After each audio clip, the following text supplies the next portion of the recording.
On today's episode of Phinside The NFL, we are going to dive deep into the cornerback class as I am going to give my cornerback big board. Also, we are going to discuss if Will Johnson is the perfect fit for the Miami Dolphins at 13 after we go through that big board. And as well, the Miami Dolphins brought in a top safety prospect on a 30 visit. So we're going to talk about that, especially considering safety is the big board next week. So smash that like button, subscribe if you are new, and as always, let's get into this.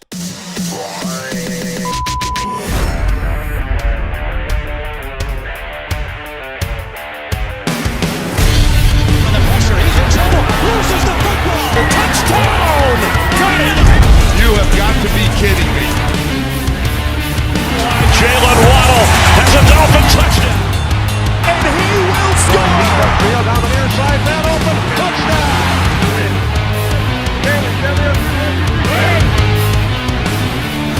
The run from Tagovailoa.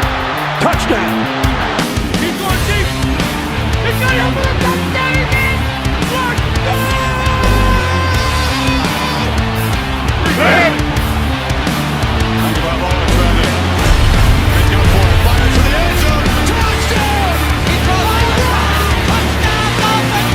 Beautiful day to be a Dolphin fan.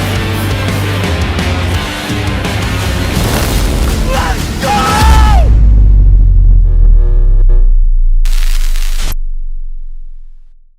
What is good, Finn Nation? What's good? It's your boy Reason, and we are back here for another one. Man, as we keep steaming through these big boards, man, and we're going in depth. You know, we got all 22. We got in-depth player evaluations. And like we do every year, these big boards are based around the top needs of the Miami Dolphins. Today we got cornerback. We've already done defensive tackle and guard. Next week, we are going to do safety. And then, hey, so at some point, you're going to get 2 in 1 week because I want to do safety, tight end, and quarterback. I want to drop 6 big boards this year.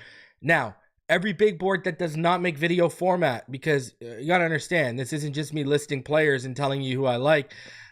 I'm doing in-depth evaluations on these players. I'm chopping up film for you guys. These videos, you know, they take quite a while to put together, all right?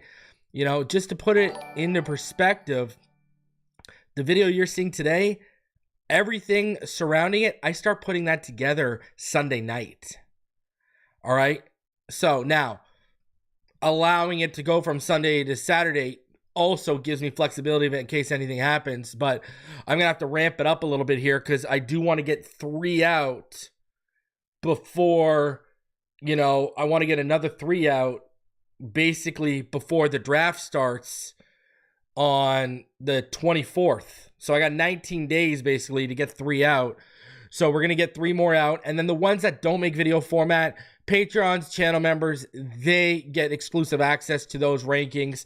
Another little perk of being a Patreon or a channel member, because everyone knows here, you know, how seriously we take the draft. So my rankings, you know, there's credibility behind them. So yeah, we're going to get into it today. I want to take it this time.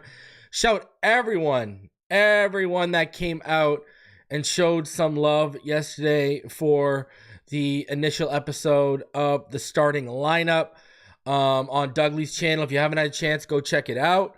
Now we're starting off on Fridays, but that is definitely subject to change. We're also looking at Wednesday.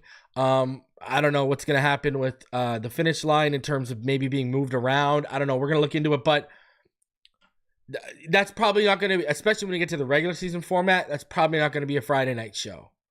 All right. So we're starting off on the Friday now. It was from it's going to look a little cleaner next time too. So yeah, but we had to get it out there. Thank you for all of you that showed up and showed love. I'm excited to share with you guys what we're going to be doing in the regular season. When you guys see this, I'm telling you, you guys it's innovative. And I kept saying this yesterday, it's fresh and new. So you guys are going to really, really enjoy what we got coming for the for the regular season. So make sure you keep it locked. For now, we're going to be rotating between Douglas' channel and mine. And then when we turn it into its own channel, you'll obviously be able to catch us over there. Now, before we get into things here too, I also want to shout out today's sponsor, and that is Clean the World. Clean the World works with over 8,300 hospitality partners to divert their soap bars and plastic amenities from landfills and recycled the collected soap into new bars. By doing so, Clean the World helps reduce pollution, save water, and decrease the carbon footprint of thousands of hotels globally while helping improve the lives of women, children, and communities all around the world. Since it was established in 2009, Clean the World has distributed over 80 million bars of soap. The organization has also diverted 9 million pounds of plastic bottles and over 29 million pounds of total waste from landfills, and helped Clean the World Foundation provide an estimated 17 billion individual hand washes to those in need across the globe. By recycling soap and other discarded hygiene products, Clean the World saves lives with items that traditionally end up in landfills. You can donate or even volunteer to help Clean the World's cause at cleantheworld.org. Shout out to Sean, doing amazing things there. Great person with an unbelievable heart. Go help the cause out and go show love to Clean the World. All right, go show them some love. Now, let's keep it rolling from there. A couple things I do want to talk about before we even start jumping into everything, because, you know, we do have a lot to talk about. Please, if you haven't had a chance, go back and check yesterday's show with Ryan Roberts. All right. Absolutely phenomenal. That was the 5th annual. You know, we do it every year. He's one of the best draft analysts in the game. Don't forget, Monday, 10 a.m. It's early, but I'll have on top ESPN draft analyst Jordan Reed, and we will discuss everything under the sun regarding the Miami Dolphins and the 2025 NFL draft. That's going to be a good conversation. Just make sure you do not miss that one. Make sure your bell is clicked and you have notifications on, and just make sure you're subscribed. All right. Now, something I did also want to talk about, due to the new rules with Hard Knocks, the Miami Dolphins are actually one of the teams who could be, there's 20 teams, and the Dolphins are actually one of those potential 20 teams that could get picked for that Hard Knocks training camp. Technically, it's Arizona, Atlanta, Baltimore, Buffalo, Carolina, Cincinnati, Denver, Green Bay, Houston, Kansas City, Indianapolis, Miami, Minnesota, New York Giants, Philadelphia, Pittsburgh, San Fran, Seattle, Tennessee, and Washington. So, because they've loosened their exemption rules, the Miami Dolphins could really actually turn around and be right back on Hard Knocks. So, I mean, like, no, I really hope they don't. No, let's be real here. Let's be real here. Let's hope that doesn't come back. And then another thing here is, it's looking like the league is going to expand to 18 games by like the 27-28 season. They're seeing more revenue. They're seeing a bigger shot at more revenue, and it looks like they're going to be taking that. And, you know, this is just going to, you know, that's going to raise the cost of their TV contracts for teams bidding, and that's just going to raise the cap. That's all that's going to do. But also, in such a physical game, injuries are going to go up. You know, that's literally what's about to happen. So get ready for that. And I don't think I've talked about it yet. I know I talked about it with Neil, but I haven't personally talked about it. That Fields Yates, I'm telling you, if this team comes away with Will Johnson and Jonas Savannah, you know, give me a break. Now, I wanted to tell you about this, because I know there is, I know there's a legitimate contingent that really like Walter Nolan. I mean, he was my DT3, but I know there's a contingent that want him over like a guy like Kenneth Grant. I'm going to tell you this right now. Okay? I'm going to tell you this right now. When I do big boards for you, it's all based off the film. I'm not privy to the medicals, and at the end of the day, if you do hear things with character concern, you're not there to evaluate the character because you're not going to interview this guy. You're not drafting him to your team because you don't own a team. The whole thing is, you're there to evaluate the player in a position like me, okay? So I'm going to tell you this much. The stuff that I found out over the last 48 hours regarding Walter Nolan and what the supposed character concerns are, if those character concerns are true and there's validity to what I heard, and I the people that I heard this from, they've been pretty on point with certain character concerns they've told me over the last couple of years, including a certain tight end in the last class. I wouldn't touch Walter Nolan, especially being in Miami. I'm going to be honest. For all you Walter Nolan fans, I wouldn't touch him if I was Miami. Now, if he's sitting there at 98, okay, roll the dice. But, with 13 or 48, I wouldn't touch Walter Nolan based off the stuff I heard. It wouldn't go good in Miami. I'm not going to go into details. It wouldn't go good. Right? And I heard multiple things about him. Okay, not one thing. I heard multiple, and all of them are concerning. So, Walter Nolan, talent-wise, my DT3, if the character concerns that I've heard from very reliable sources are as legit as these sources have been in the past from a draft standpoint, then yeah. Another one, because I see Scotty says, I've been out on Nolan and Green since the beginning. Who he's talking about is Mike Green from Marshall. Now, there's character concerns with Mike Green. I know what the character concerns are. Like, I know the specific details. I am not allowed to go into those details whatsoever due to where one of those sources is from on an NFL level. I'm not here to get anyone into trouble.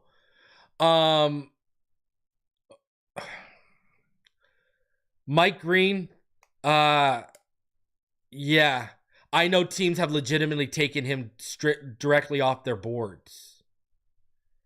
And it's a combination of what he did and how the interview process went when what he did was brought up to him in the interview process. So, it's not good, right? And with Mike Green, it's multiple of the same thing. But when you look into and you find out the details of the interview process and how that went for him with NFL teams, it makes those things even scarier. I'm trying to tell you guys without telling you guys everything. But let me just say this. When he was asked about the two incidents, his answer was not good. And it was very, very troubling to the point where some teams took him off their board completely. So Mike Green is, I don't know. That's a nasty one. Because if that comes out, you're going to have people in your fan base, whoever drafts him, you're going to have to answer a lot of people in your fan base. With Walter Nolan, it's not so much about answering people in the fan base. It's about the environment and the person himself. And South Beach, Miami, South Florida, whatever you want to call it. Well, Miami, but, I know people don't like South Beach, whatever. So that's why I said South Florida. That is, let me tell you this much. Funny enough, where another guy who had issues with, if you remember, I reported issues that I heard about Luke Musgrave, and funny enough, Luke Musgrave hasn't popped off to what many people thought he may have been. Wonder why, if you knew what he was all about. You need to go to like the middle of nowhere, like Green Bay, Wisconsin. These people need to go somewhere like that. Walter Nolan specifically, he needs to go like where there's nothing to do and, you know, there's no chance of problems. There's no nightlife, none of that. He needs to go somewhere like that. You know, now at the same time, when you go to places like that and there aren't stuff to do, you find other stuff to do. So, you know, if you're always looking for stuff, you're going to find it, right? So there are two players where, you know, thank God I'm a content creator and I just got to worry about evaluating the talent, because I would hate to be a GM that has to either take those two guys off your board or keep them on your board and be fearful of either the Walter Nolan thing blowing up based on what you know, or the Mike Green thing coming to light and you having to answer to people in your fan base and be like, why did you draft a guy when you knew that? You know, like, so, you know, and yeah, it's just messy situations. You know, I understand wholeheartedly if both of those guys are in there in the second. They're both first-round talents. Walter Nolan, you know, in this week of a class should go in the first round. Mike Green in this week of a class should go in the first round. But I understand why they wouldn't 110%. And I understand why some teams aren't going to touch either one or both. So, yeah, I just had to say that because I know there's been a lot of discourse about, you know, Mason Graham, Kenneth Grant, you know, and Walter Nolan being thrown in there too. Let me tell you this. Kenneth Grant, higher ceiling, bigger of a freak athlete, no character concerns you got to worry about, and a great teammate. Sign me up. Sign me up for a guy like Kenneth Grant. All right? I'm all in, baby. I'm all in. So, Scotty, I know you said you've been out on Nolan and Green since the beginning. Good instincts, my friend. Good instincts. Now, from a tape standpoint, there ain't no way you could be out on any of those players. From a character standpoint, I get it. I get it, especially if you know what the deal is with those guys, especially if you know that. It's not pretty. You know, another thing too is, and we're going to talk about him in this episode, Travis Hunter. You know, what's going to be interesting to see is where teams view him. Now, I think he is going to start at corner. Maybe see some special teams reps. I think they'll have him at a wide receiver package.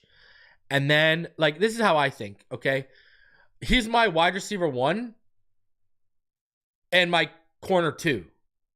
Like, I think he's a special athlete, but I also think he's special up here. I think he's a very, very intelligent player. I think if he took 2 years and locked in on wide receiver or cornerback, he's going to be an all-pro at either one. So, you know, he's special, man. He is very, very special. And he's just a special football player. So, I don't, like, I know there's a lot. I think the majority of teams do view him as a corner. I'm going to be honest with you. I think most teams view him as a corner. So, listen, we'll see how it pans out for a guy like Travis Hunter, and it's going to be really interesting to see what a team like the Giants do, because I know I've talked about it a few times, but I've heard rumblings that the Giants really believe that they could take Hunter at 3 and then potentially trade back up into the first round and go after Shedeur. And believe it, there is a real chance that Dart might go ahead of Shedeur Sanders. And I've been telling y'all, in a weak quarterback class, you bet on the traits. You bet on the ceiling. You bet on the upside. Now, Shedeur's still my quarterback 3. You know, just because I say if Tyler Shuck didn't have the injury histories and he wasn't 26, I'd probably have him higher than Shedeur. You know, that's not a knock on Shedeur. That's a compliment on Tyler Shuck. Go watch him out of structure. He does things out of structure Shedeur just can't. You know? So it is what it is. Again, I come back to it. In a weak quarterback class, you bet on the upside. You bet on the upside.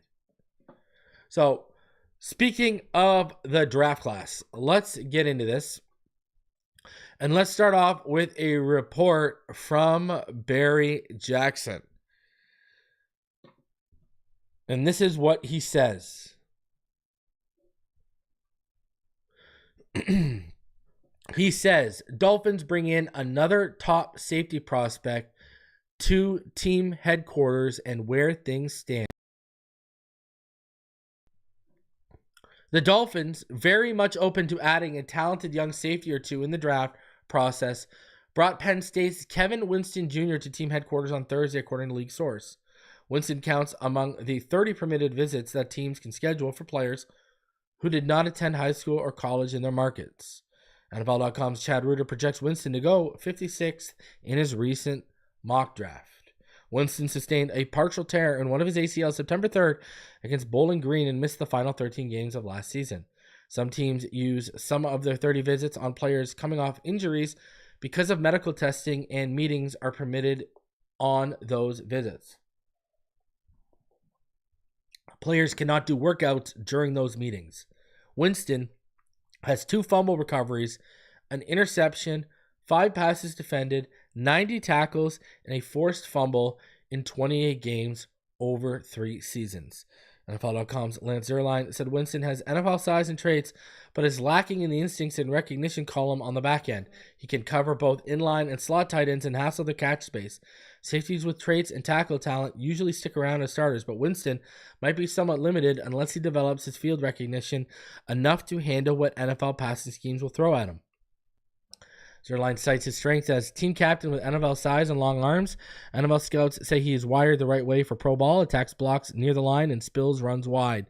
Closes quickly and snuffs out action when playing forward, rarely misses a tackle once he's in the area. Frame length and athleticism to cover all brands of tight ends. Well-timed challenges to contest and eliminate catch chances.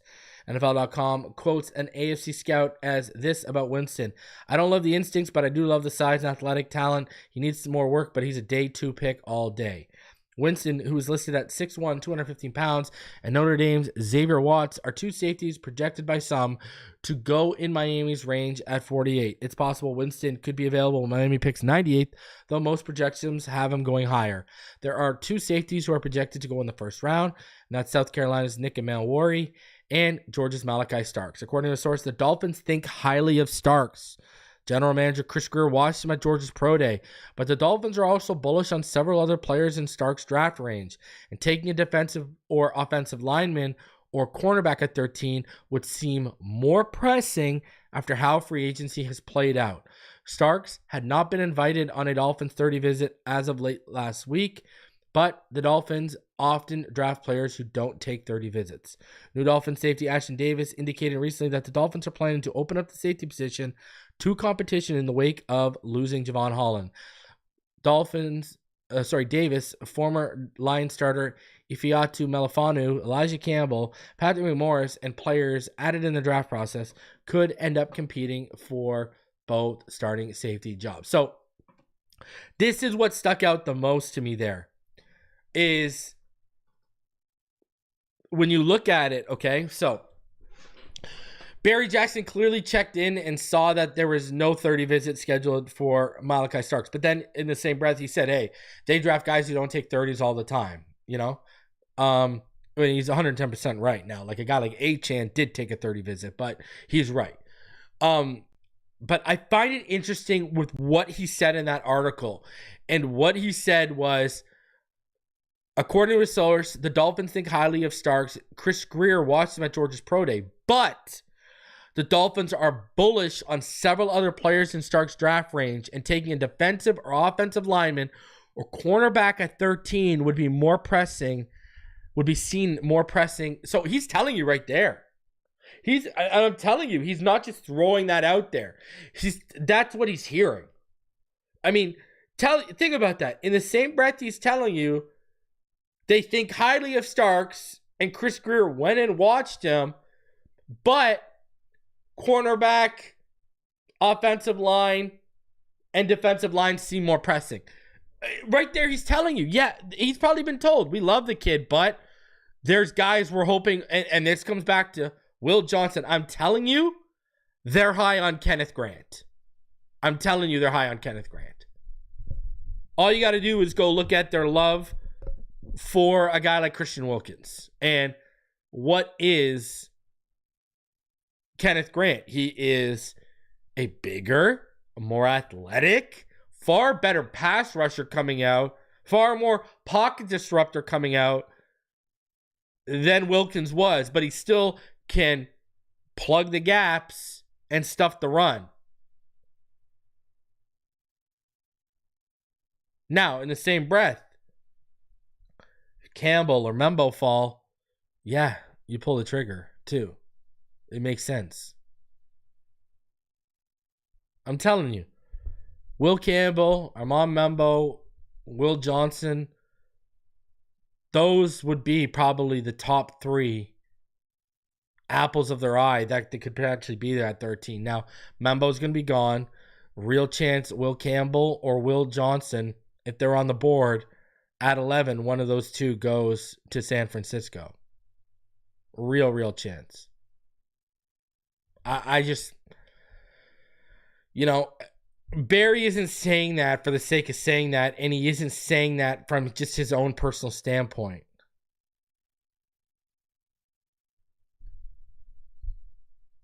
Like he's purposely placing that in there. For sure. 110%. I don't even have a question.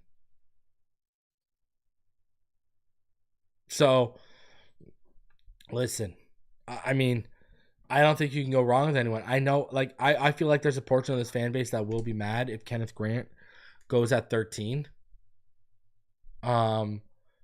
Just because they don't know. These guys don't evaluate. They do their little mock drafts. And then, see, that's the problem, right? You get into this where people start asserting value, not to tape, not to their evaluations, because they don't watch the tape, they don't do the evaluations. They start asserting value to players based on what they're seeing in mock drafts and in their own mock drafts, and then they act totally surprised when things don't go that way when the actual NFL draft happens. Why do you think that is? Why do you think that is? Right? It's fun to do mock. Listen, I haven't put out a mock draft since before free agency. I put out one. What was it, like January? Maybe February? I don't know. But it was months and months ago. And maybe I'll put one out on X before the draft. I don't know. I know me and Neil will do our 3-round draft. Our 3-round mock. I'll probably do one, but that's another problem too. Fans have it skewed with what a player's value and what positional value is in the draft because of mock drafts. That's the reality of the situation. So, I do feel like there would be a bunch of people who would be, 13's too rich for Kenneth Grant. And then in 2 years when Kenneth Grant is a Pro Bowler, or vying for all pros, well, blah, blah, blah. And all of a sudden he's a favorite of everyone. Right? So, and hey, when you can get a difference maker like that, I mean, trust me, there is a gap between, a Kenneth Grant and when you start getting to guys at CJ West and such. There's a clear evident gap. I know some people are out thinking and not as high on Mason Graham as well as they used to be. Likelihood of us trading up and jumping the 49ers to get someone we may want, I don't know. You wouldn't have to spend much to move up from 13 to 10. I would use 2026 assets. I wouldn't use assets from this year. So yeah. I wouldn't do that. So, and listen, the cornerback class is pretty deep. Would I still draft Will Johnson at 13? Yes. If you got a shot at the best of the crop at 13, you take him. Don't matter how deep the class is. So, but yeah. Hey, we're about literally just under 3 weeks away, about 19 days away. So, we'll see how it goes. So, you know what? Speaking of the draft, let's start this out. Let's get into this because we got a big board to go over. All right? I'm excited. I am excited to get into this for all of you guys. So, let's start off with my honorable mentions in this cornerback class. And we got to start off at 15. We got to head over to LSU. And we got to talk about Zy Alexander.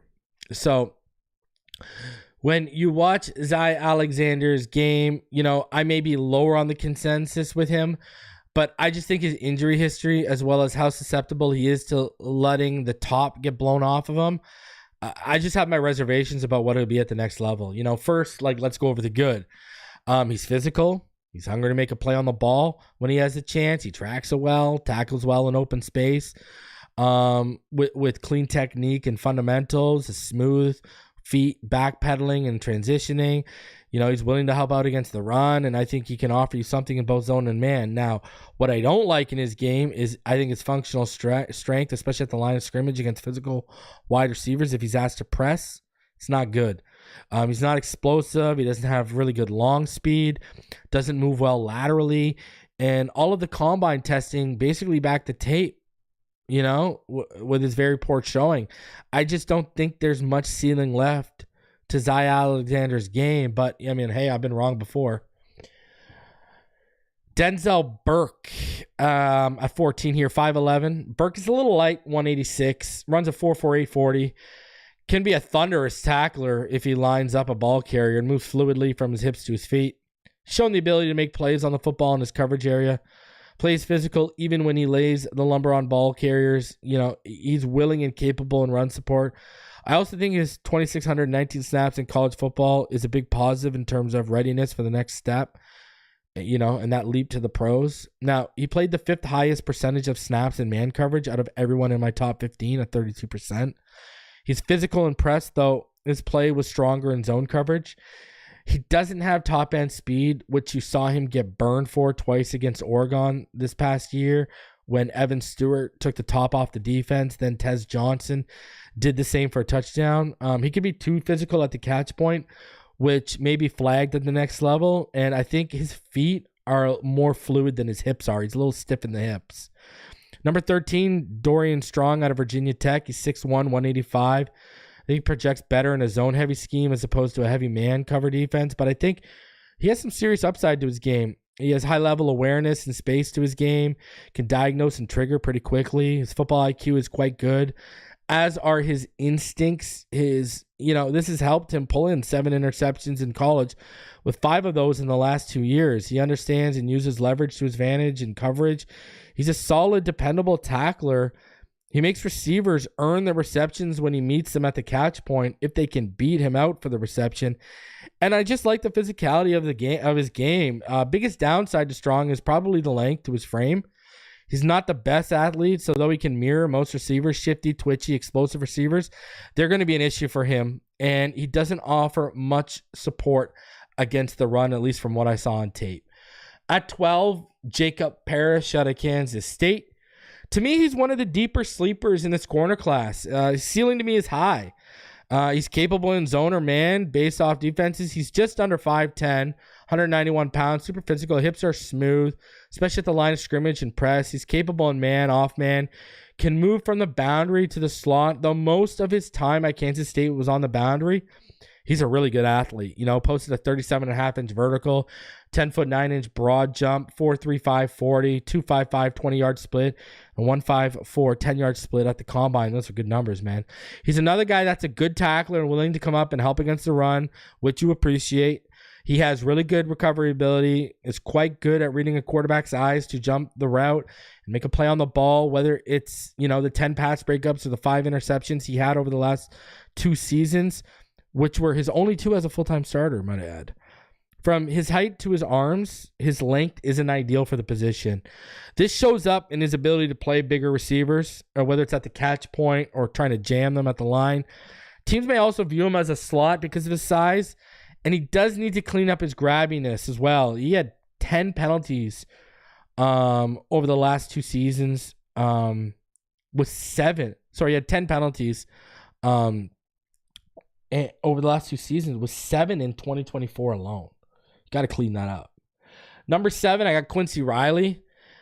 He's one of those risers of the Senior Bowl that came onto a lot of people's radars, but at the same time, I think he's a better athlete on film than what his limited combine testing showed, though his 4.4840 time was nothing to scoff at. While I also think he's arguably the biggest sleeper in this class next to Parrish. Riley, I think, projects better in a zone-heavy scheme. With some man sprinkled in, he tracks balls and reads the QB's eyes really well. 15 interceptions since the 2020 season between Louisville and Middle Tennessee. Very strong at the catch point. Knows how to take angles in open space. Loves the physical aspect of the game, whether it's jamming at the line of scrimmage or delivering a thunder when he lines up the ball carrier. He loves playing downfield. Can click and close very well. Obviously, he's another one where length is an issue. He's just over 5'10.5", but he has 31-inch arms. He isn't that solid in run support. He can get a little sloppy trying to tackle him for his 194-pound frame. I do still think his play strength leaves a little bit to be desired. I honestly do. You know?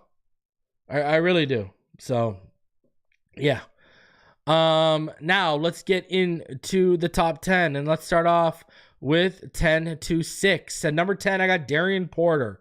If you thought Hairston's Raz was something else, well, Darian Porter from Iowa State posted the 5th best Raz at cornerback ever at the combine at just over 6'2.5", 195 pounds, posted a 36.5 vertical, a 10'11" broad jump, a 4.3 flat 40, a 2.54 20-yard split, a 1.51 10-yard split, a 4.04 shuttle, and a 6.713 cone. Like, this is absolutely ridiculous stuff. And this is the type of alien that NFL GMs absolutely salivate over. Porter is not just uber athletic with elite recovery ability. He stays in phase, no problem. The length to his frame, including his 33+ inch arms, is prototypical for the position. And he knows how to use it. He's highly intelligent as a converted wide receiver when it comes to route and play recognition. Porter also didn't allow a touchdown in coverage over the last 2 years, while posting 3 interceptions in 2024 and 4 pass breakups since 2023. He can explode downhill on a route in front of him to make a play or flip his hips, stay in transition to mirror receiver vertically, and obviously his long speed is top tier. And if his 40 didn't convince that, he's a former track athlete. All right. What might surprise you is how good of a special teams player Porter is, as he's lined up on both kick return and coverage, punt coverage and punt return, as well as being out there to block field goals. But what stands out the most, he had 4 blocked punts in his college career. That's ridiculous. I would say he's a better fit in a zone than man. Not great in press or off man. They didn't run a ton of it at Iowa State, so that's just based off reps. This is also due to a lack of reps from being a wide receiver convert back in 2022. I think he needs to improve his functional player strength. Physical wide receivers can be a problem with contested catches, and he can't really shed well off of blockers. Plus, another downside is he's already 24. Number 9, Maxwell Hairston. One of the biggest risers to me at the combine was Maxwell Hairston. He posted the 104th best relative athletic score ever at cornerback, 39.5-inch vertical, 10-foot 9-inch broad jump, 4.28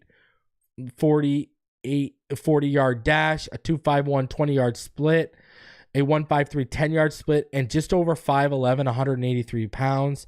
You know, being an elite athlete, Harrison obviously has top-tier change of direction ability, silky smooth, fluid hips and feet, was used in the slot out wide and even as a free safety on the perch, can play in zone or man coverage, and, you know, he may have one of the cleaner back pedals in this class. He's super explosive when he breaks out of it, and he doesn't lose a step when he flips his hips. In 2023, he had a chance to really put his ball skills on display, being that was the season he played the most. In 2024, he was limited by shoulder injury. But in 2023, he had 5 interceptions, 4 pass breakups, allowed a 67.5 passer rating in coverage, had 2 pick sixes against Vanderbilt. He actually had 3 in his career, had 1 in 2022 against the Ohio Bobcats. Allowed 3 touchdowns and had 10 games where he allowed 30 yards or less in coverage. I think his route recognition is underrated.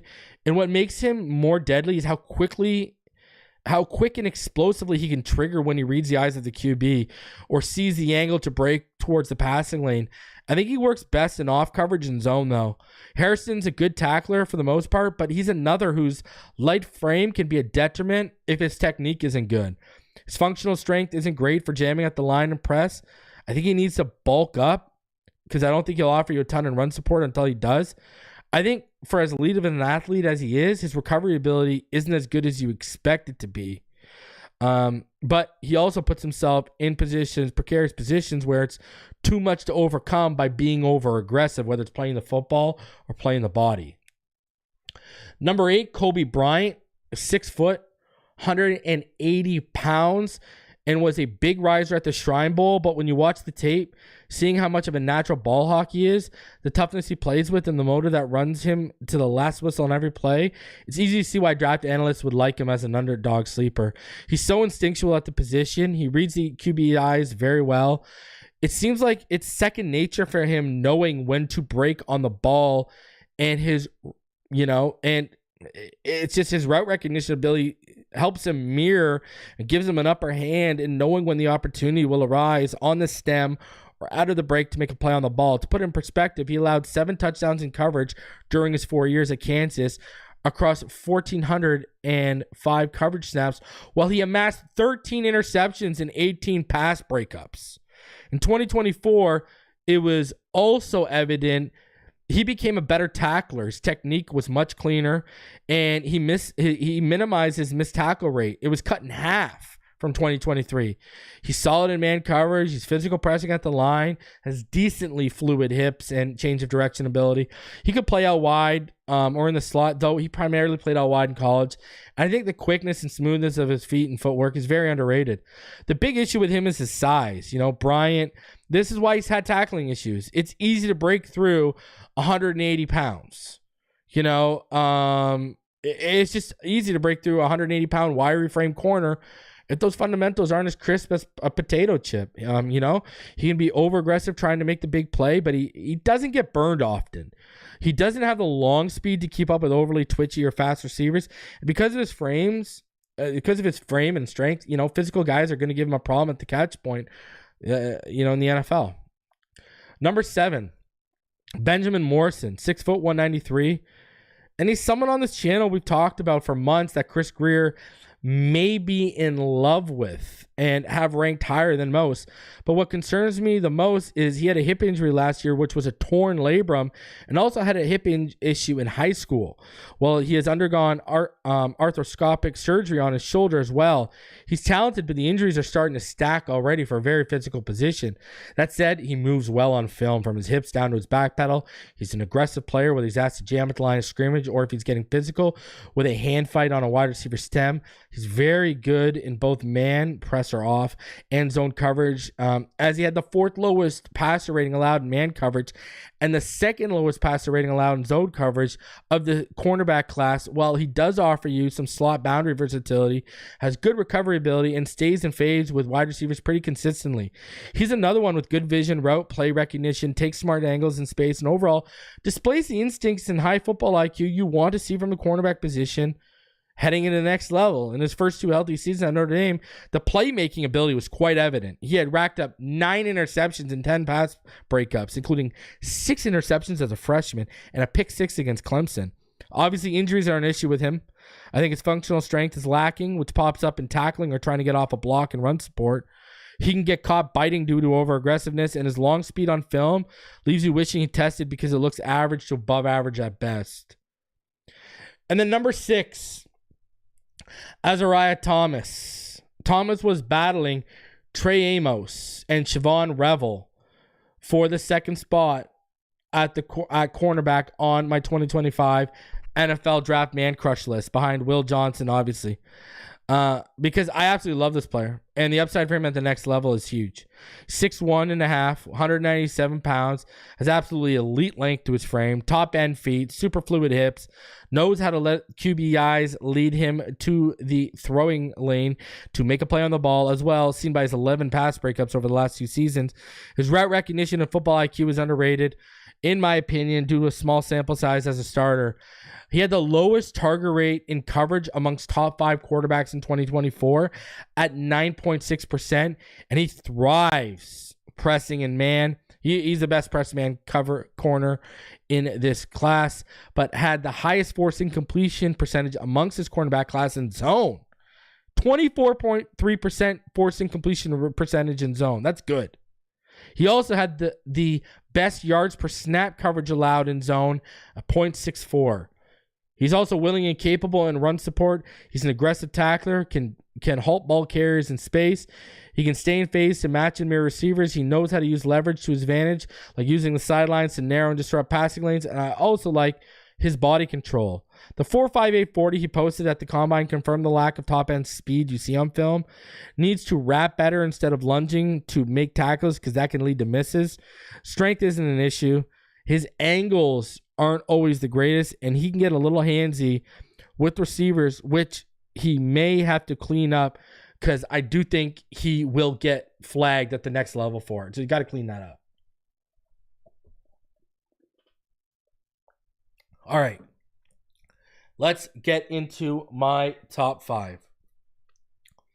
And we are going to start off at number 5 with Trey Amos, one of my man crushes of this class next to Will Johnson.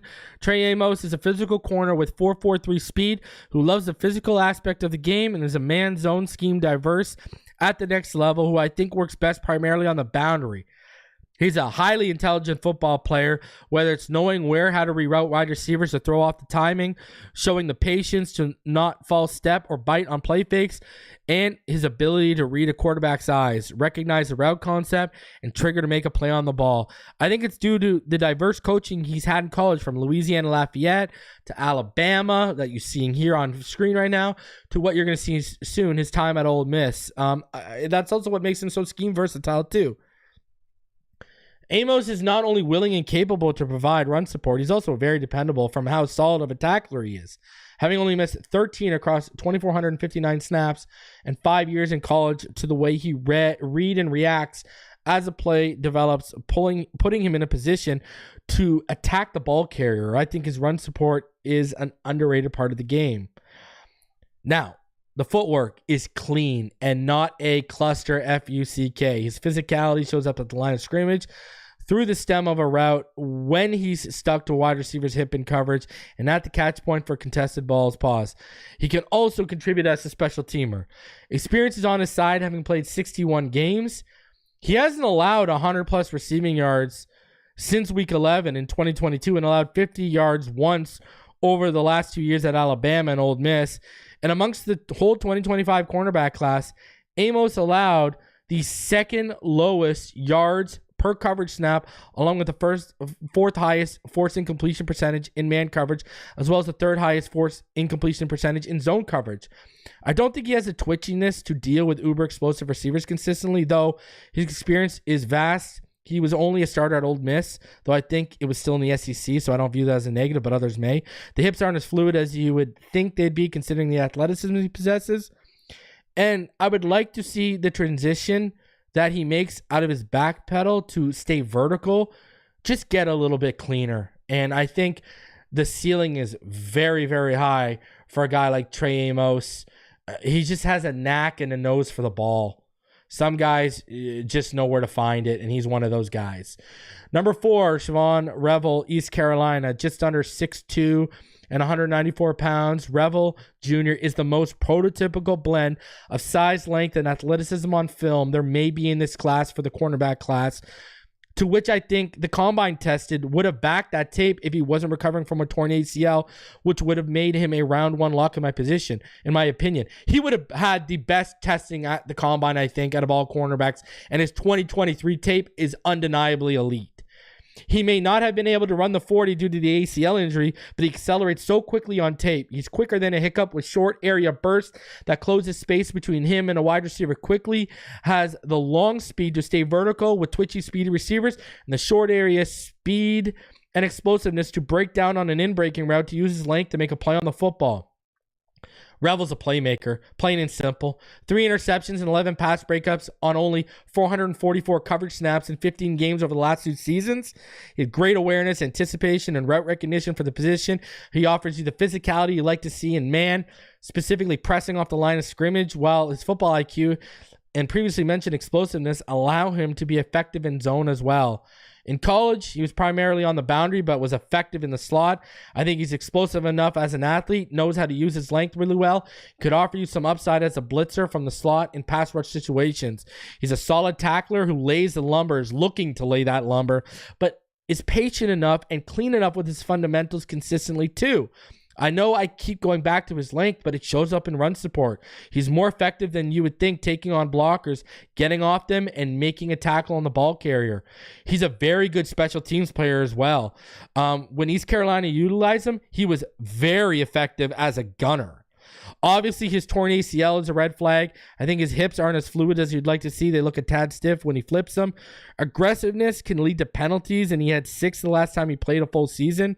Playing at East Carolina in the AAC will leave competition questions that need to be answered, and I'd like to see him fill out his frame a little bit to add some more functional game strength. But special player, man.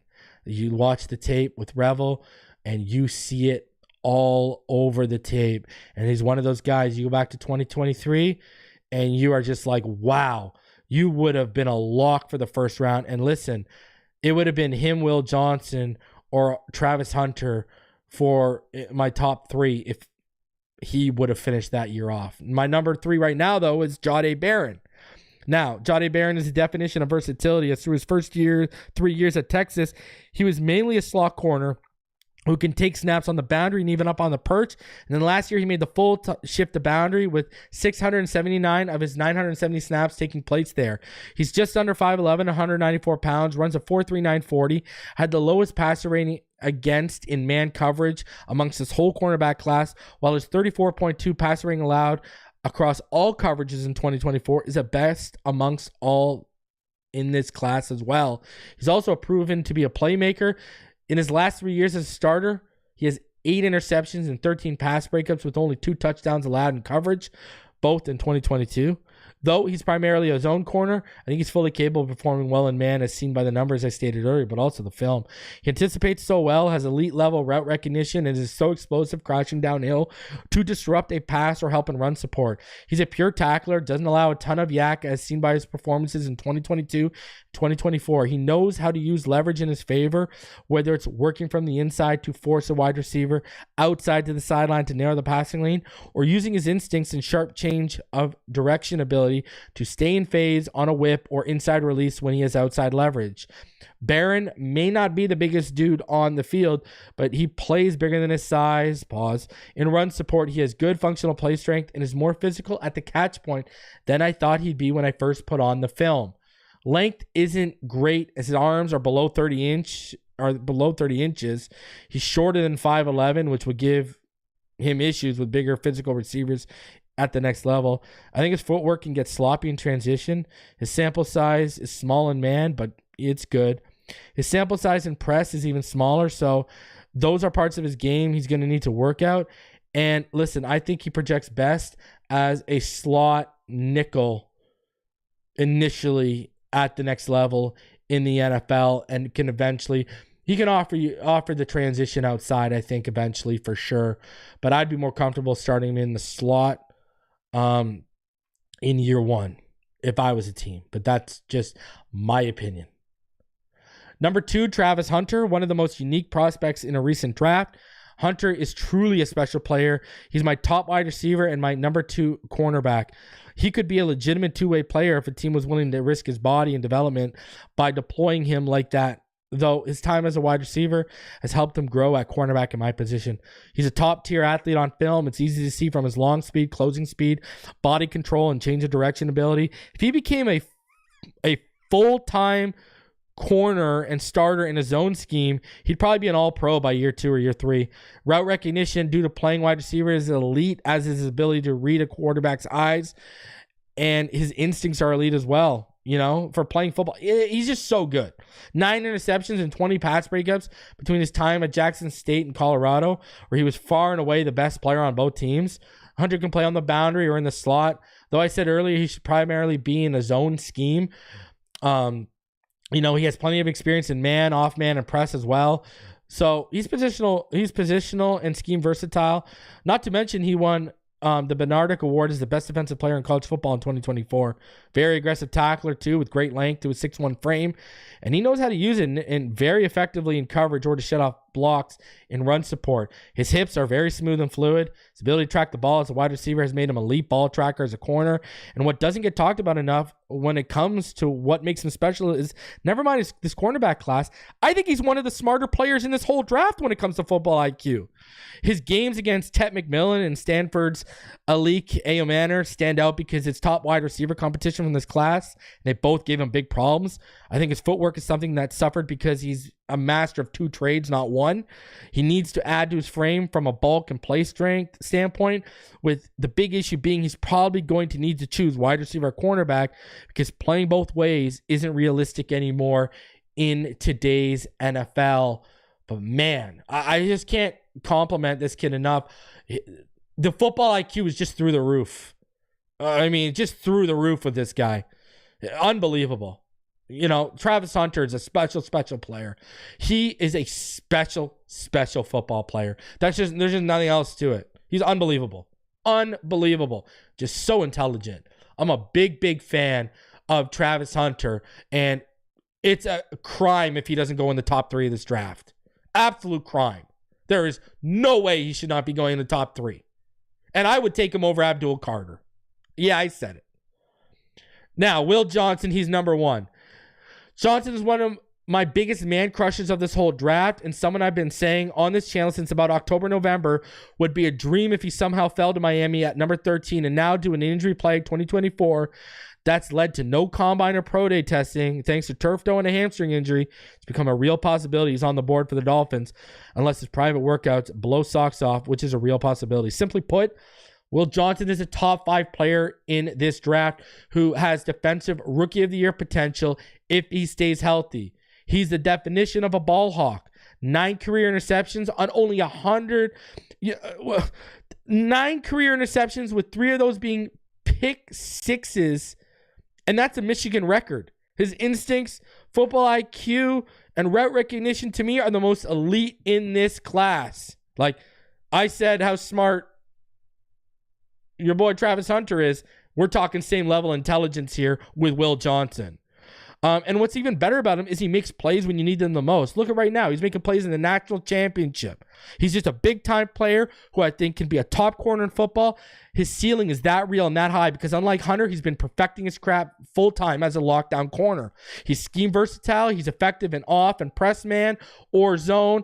Out of this cornerback class, when it comes to man coverage, he has the 5th lowest passer rating allowed and the 5th highest forced incompletion percentage. And in zone coverage, Johnson has the 2nd lowest passer rating when targeted and the 2nd lowest yards per snap allowed. He didn't have a single college game where he allowed 100 receiving yards or more. In fact, the most he ever allowed was 93, and that was as a freshman.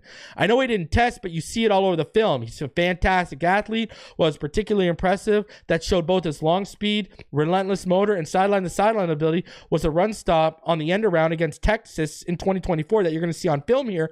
He loves contact, whether it's getting physical at the catch point in the run game or whatever. He's also savvy with rerouting receivers to throw off timing routes, and he limits yards after the catch like it's second nature. His hips and feet are fluid, allowing for smooth transitions of his back pedal, staying in phase without a hitch. The length to his frame is really good, and he doesn't fall for stutter steps, play fakes, and wide receivers overselling, etc. Obviously, the turf toe injury that kept him out most of 2024 will be a concern. Although I think he's a really good athlete, I don't think he has elite long speed or acceleration. Change of direction ability isn't top tier, and you know, he can gamble both on playing the ball and playing the body with physicality. That can lead him to biting and getting beat, but he doesn't get burnt. He doesn't get burnt. You know, he might bite, but he ain't getting burnt. You know, and the instincts are easily the most elite in this class. Not even close. Not even close. He is so freaking special. All day, every day. Will Johnson at 13. What a dream that would be. And listen, you know, is Will Johnson the perfect pick at 13? I think so. I honestly do. I really, truly believe he can be Defensive Rookie of the Year. I truly believe we're talking about Patrick Surtain, the second level here, corner. All right, we're talking ceiling here. We are talking special player. Him and Travis Hunter, special players. I think why Travis Hunter should get drafted higher than Will Johnson is because of what he offers you from a wide receiver package standpoint as well. You could legitimately use him on both sides of the football. But when you're talking about corner, who's the best in this class? The best lockdown corner in this class is Will Johnson. And I think Travis Hunter and Will Johnson are two of the smartest football players in this class as well. I honestly believe that. And I just don't think you can go wrong with Will Johnson at 13. He shouldn't be there. Will Johnson is a top 5 player in this class. I would have him, Abdul Carter. Yeah, I would have him, Abdul Carter, and Travis Hunter, to me, are the 3 best players in this class. Seriously. And we all know how tackle is valued, you know. I mean, especially know how quarterback is valued. Add in the fact scouts haven't got testing on him yet. That's clearly why he's going to drop. Now, what worries me again, I go back to earlier. If Will Campbell is gone and Membo is gone, I'm hoping San Fran goes Jahdae Barron. I am praying. I want to see Jahdae Barron go before him. Because that is the biggest threat if he's falling. To me, that's the biggest threat. And I'm going to tell you this, and I've talked about this. Imagine this scenario. Think about this for a second. Imagine Johnson falls to you at 13. 48, you trade up because Kenny Grant slides a little bit. And you try to move up into the 20s and go get Kenneth Grant. You had Kenneth Grant. You had Will Johnson. You're done. You are done. Now you can go and fill out the offensive line. Now I know people will say, well, I want one of those first 2 picks to be an offensive lineman. And I get it. You know, I want Donovan Jackson or Jonas Savannah with that second pick too. But when you have a chance to add 2 special playmakers like that to your defense, your basically defense is done. You don't got to worry about it. Now you just got to fill out your offense and get that set. So, you know, I just can't say enough good things about a guy like Will Johnson. I think if he's picked, I know people are going to have a little bit of, you know, recency bias due to the Cam Smith pick, but Cam Smith, as a collegiate athlete, film-wise, player-wise, is not in the realm of Will Johnson. So I would never want to hear that. You know? So please don't be one of those people trying to pass that off, because that's just not true. So here's the deal. Monday, 10 a.m., we are going to be live with Jordan Reed and ESPN top draft analyst. We're going to be discussing the Miami Dolphins and the draft. We're going to pick his brain a little bit, all right?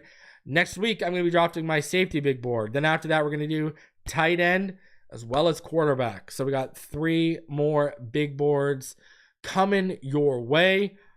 And please, hey, if you can find in your heart, these videos get demonetized due to the college film.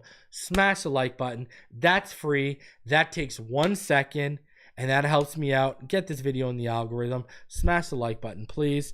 All right, subscribe if you're new. We're on our way to 20K. And if you have the capability to do so, please donate. You can become a Patreon. You can become a channel member. You can donate through the live chat, or you can donate directly through PayPal, paypal.me/Phinside NFL. Phinside NFL. There's no Phinside the NFL. It's paypal.me/Phinside NFL, all one word. And hey, man, it allows me to keep doing this and do it the way I do it and give you guys the best content possible when it comes to the draft. All right, I'm going to get out of here. Enjoy the rest of your Saturday. I appreciate all y'all, and I will see each and every one of you on the next one. You already know what time it is. Fins up all day, every day, and I will see y'all next time. Have a fantastic day, evening, night, whenever you're watching this. Appreciate you.